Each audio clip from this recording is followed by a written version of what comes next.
Dro'jji so'masidan ham uyimizdagilarni hayratga soladigan qatlama patir pishiramiz.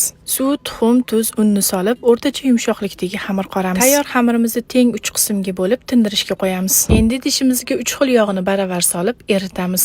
Niyat qilamiz, bu yog'lar bizni umuman semirtirmaydi deb. Mazza qilib tingan xamirimizni xuddi shu ko'rinishda kattagina qilib yoyamiz. Hamma joyini yaxshilab yog'lab, qatlamaga o'ragandek qilib uqlovimizga o'rab olamiz. O'ralgan xamirimizni shu turishcha o'rtasidan kesamiz. Uqlovni ajratib olib, yana bir marta o'rtasidan kesamiz. Endi ko'rib turganingizdek, kesilgan ikkala lentani ham bitta qilib o'rab olamiz. Yana 10 daqiqa tindirishga qo'yib, keyin qo'limiz yordamida kattagina patir bo'lguncha ochamiz. Manga o'xshab chakichi yo'qlar vilka yordamida xamirga biroz azob beramiz. Ustiga tuxum surib, sedana sepib, o'rta olovda qizib turgan duxovkamizda 40 daqiqa pishirib olamiz. Albatta tayyorlab ko'ring, yeganlarimiz, ibodatlarga quvvat, tanamizga shifo bo'lsin.